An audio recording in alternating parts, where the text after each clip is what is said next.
বাঁকুড়ার সোনামুখীর ছবি দেখাবো আপনাদের। তৃণমূল বিজেপি স্লোগান পাল্টা স্লোগানে উত্তপ্ত সোনামুখী, মুখোমুখি বিজেপি তৃণমূল। পুলিশের নিষ্ক্রিয়তার অভিযোগে বিজেপির পথ অবরোধ, পুলিশের সঙ্গে বিজেপি কর্মীদের ধস্তাধস্তি।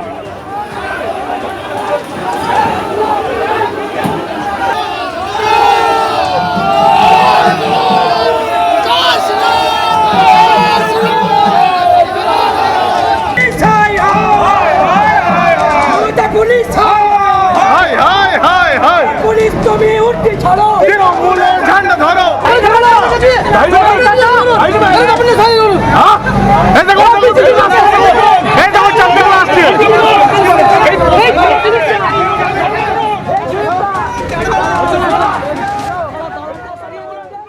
ভবানীপুরে শুভেন্দু অধিকারীর মনোনয়ন জমার আগে অশান্তির ঘটনায় এবার কলকাতা পুলিশের দুজন ডিসিকে শোকজ করল লালবাজার।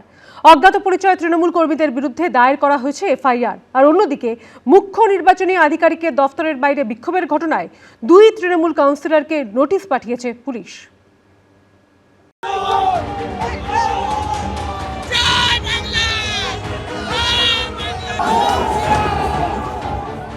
ভবানীপুরের বিজেপি প্রার্থী হিসেবে শুভেন্দু অধিকারীর মনোনয়ন পেশ ঘিরে বৃহস্পতিবার এভাবেই উত্তপ্ত পরিস্থিতি তৈরি হয় মমতা বন্দ্যোপাধ্যায়ের গড় হাজরায়। এই ঘটনায় এবার নির্বাচন কমিশনের অভিযোগের ভিত্তিতে এফআইআর দায়ের করল পুলিশ। বৃহস্পতিবার ওই এলাকায় দায়িত্বে থাকা কলকাতা পুলিশের দুজন ডিসিকে শোকজ করল লালবাজার। বৃহস্পতিবার একদিকে যখন অমিত শাহের রোড শো চলছে, সেই সময় হরিশ চ্যাটার্জি স্ট্রিটের মুখে বিক্ষোভ দেখাতে শুরু করেন তৃণমূলের কর্মী সমর্থকরা।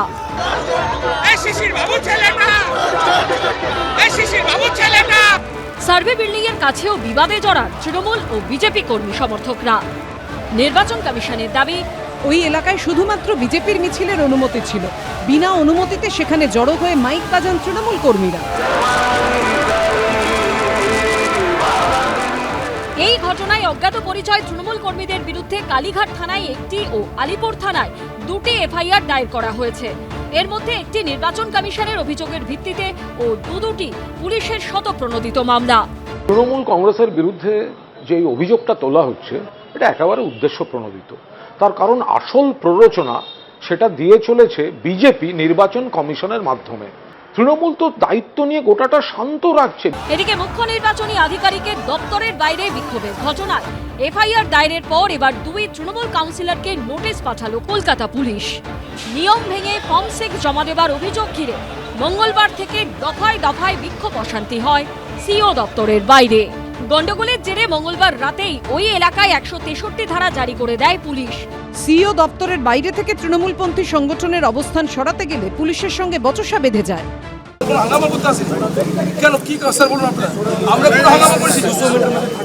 গতকাল থেকে আপনারা নিজেরাই জানেন যে ইনলিগাল ভাবে 6 নম্বর ফর্ম জমা করেছে। এরপর নজিরবিহীন ভাবে সিও দপ্তরের তরফে এক্স হ্যান্ডেলে বিক্ষোভের ভিডিও পোস্ট করে লেখা হয়, বেলেঘাটার কাউন্সিলর কিছু দুষ্কৃতীকে নিয়ে মধ্যরাতে সিও অফিস ঘেরাও করে এবং স্লোগান দেয়, এরকম সমাজ বিরোধী কাজ বরদাস্ত করা হবে না এবং আইনি ব্যবস্থা নেওয়া হবে। কিন্তু পাল্টা হুঁশিয়ারি দেন তৃণমূল কাউন্সিলর সচিন সিং।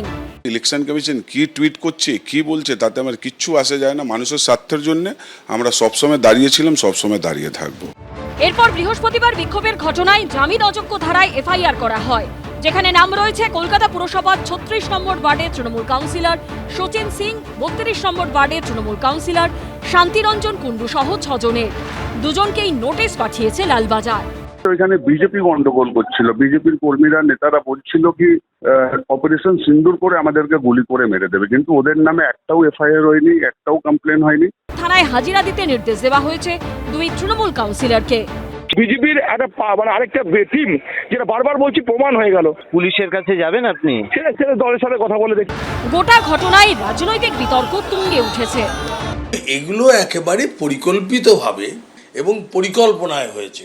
ওনার যে মুখনিসৃত বাণী সেগুলো যদি দেখেন তাহলে এটা একেবারে পরিষ্কার হয়ে যাবে।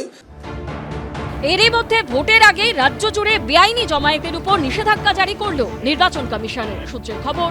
নির্বাচন কমিশনের তরফে বলা হয়েছে, তাদের অনুমতি ছাড়া কোনো মিছিল, সভা বা জমায়েত করা যাবে না।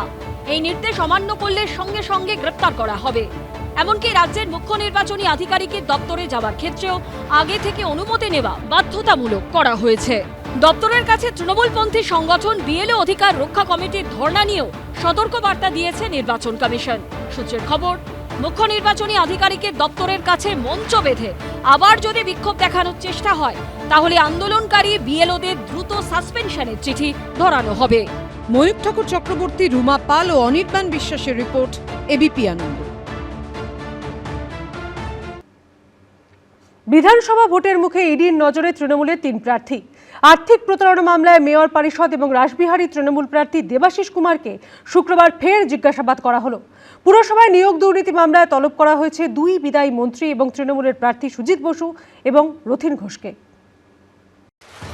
বিধানসভা ভোটের মুখে ইডির স্ক্যানারে তৃণমূলের 3 হেভিওয়েট দেবাশিস কুমার, সুজিত বসু এবং রথিন ঘোষ, 3জনই বিদায়ী বিধায়ক। আবার এবারের বিধানসভা ভোটের প্রার্থীও।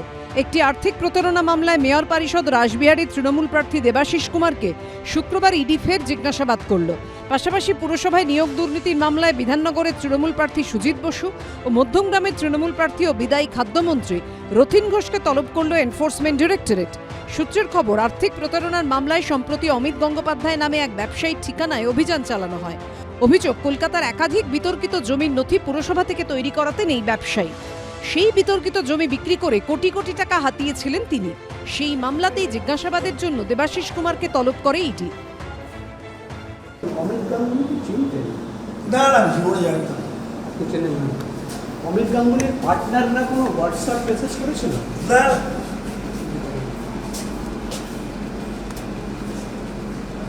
কোনো কাজ করিয়ে দিয়েছিলেন বা এরকম কিছু? না। অন্যদিকে পুর নিয়োগ দুর্নীতি মামলায় বিধাননগরের তৃণমূল প্রার্থী সুজিত বসুকে তলব করেছে ইডি। পুরসভার নিয়োগ দুর্নীতি মামলায় সিবিআই যে চার্জশিট দিয়েছিল তার 11 নম্বর পাতায় দাবি করা হয় বেআইনিভাবে সবচেয়ে বেশি চাকরি দেওয়া হয়েছে দক্ষিণ দমদম পুরসভায়। 2014 সালের পর সেখানে 329 জনের নিয়োগ হয়েছে টাকার বিনিময়ে।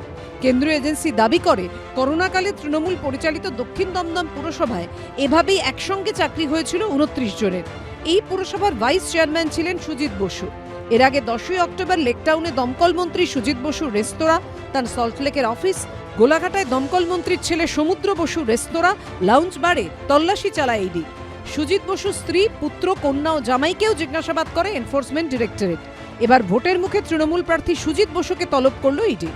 পুরো দুর্নীতি কাণ্ডের তদন্তে নেমে 2023 সালে পুজোর মুখে খাদ্যমন্ত্রী রথিন ঘোষের বাড়িতে তল্লাশি চালিয়েছিল ইডি। তাকে তলব করেছে কেন্দ্রীয় এজেন্সি। যদি এরকম কোনো তদন্তের স্বার্থে কাউকে যদি তলব করা হয়, সেটা তো কোনো সংবিধান বিরোধী কিছু হচ্ছে বলে আমরা বলতে পারবো না।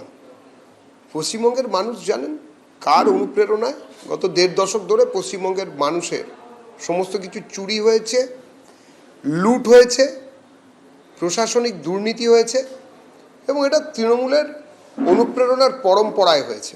কত বড় অসভ্যতা হচ্ছে, একটা ইলেকশন চলছে, সেখানে বিজেপি আর কত নোক দাঁত বার করবে? তোমাদের যদি কোনো তদন্তের থাকে এতদিন করে রাখোনি কেন? এত বছরের পুরনো মামলাগুলো আমাদের যারা প্রার্থী তাদের ডেকে পাঠানো মানে তাদেরকে সমস্ত কাজকর্ম ছেড়ে আইনজীবীর সঙ্গে বসতে হবে, সারাদিন তাদের ওখানে নষ্ট হবে। বিজেপি যে কতটা দেউলিয়া, কতটা ভয় পেয়েছে এই বিজেপির নেতাদের উপর, বিজেপির কোনো ভরসা নেই। সুজিত বসুকে সোমবার ও রথিন ঘোষকে বুধবার সিজিও কমপ্লেক্সে হাজিরার নির্দেশ দিয়েছে ইডি। প্রকাশ সিনহা, উজ্জ্বল মুখোপাধ্যায় ও শিবাশিস মৌলিকের রিপোর্ট, এবিপি আনন্দ, কলকাতা। এবিপি আনন্দ, এগিয়ে থাকে, এগিয়ে রাখে।